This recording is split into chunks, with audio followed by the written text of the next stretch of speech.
It's good to be back. So, what are we reviewing this time? No, I'm being serious. What are we reviewing? I mean, I already covered this. It's Smallfoot. Pretty decent animated film, good animation, good musical numbers. Can we move on now? What do you mean it's... Right, okay, so I'm being informed that this is a new movie that Dreamworks put out, so... Guess we'll get to it, Abominable! All jokes aside, this is actually a pretty decent movie that has nothing to do with Smallfoot at all, even if it has a Yeti as sort of the center. It's about this girl named Yi who encounters a Yeti named Everest, and the two decide to find his way home. It's a simple story with all the archetypes you come to know and love. You got your protagonist, you got your cute fuzzy mascot, you got your friends, and of course you got the big bad villains that are trying to hunt them down. It's inoffensive, it's enjoyable for the most part, but one thing I definitely do need to give praise is the visuals. This is one of Dreamworks' most gorgeous films yet, and yes, I know it's partially outsourced, but still, it has their logo and thus I'm giving them the praise too. Every scene where Everest shows off his magical Yeti powers is a feast for the eyes, and it really shows off the imagination of the animation crew. And the movie deserves props for its depiction of Chinese culture. Sure, some scenes look like it's basically a commercial to visit China, but it's done very well. The dynamic with Yi and Everest is also done pretty good, albeit a bit rushed. Everest is as cute, as playful as you want him to be, and Yi's actually a surprisingly fun protagonist. She's a dedicated violinist with dreams that you really come to like, and you enjoy following her throughout the entire story. There's even a pretty good twist with the villain that adds a bit more depth to what would otherwise be a shallow foil. But now we get to the unfortunate problems that bogged the movie down from being pretty good to pretty eh.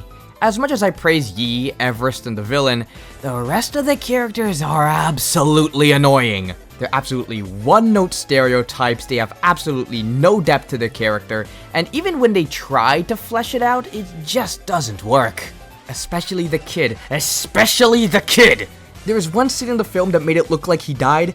I wish he did. Another problem is that this film has absolutely terrible world building. There's a lot of talk about backstory and what characters have gone through in the past, but it really means nothing. What needs to be shown is just simply told to us, or what needs to be told is simply shown to us. Mostly the former. As such, we don't simply know much about these characters, and thus it becomes very hard to feel for them. It makes the characters seem like objects and less like, well, characters. The movie doesn't get its priorities straight, and because of that, whenever there's something emotional and you should be feeling something, you just feel nothing. Another problem is that this movie just isn't unique enough. Every plot point, every theme, every image, I've seen it done before and done a lot better in other films. You want a story about Yetis? See Smallfoot. You want a story about a person getting along with a mystical creature?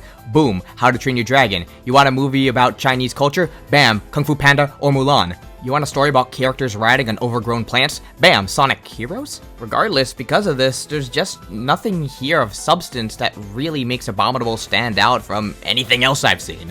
And that's why it's hard to actually recommend you go see it, at least in theaters. Yes, I did say it's decent and it's an enjoyable time, and for what it is, yeah.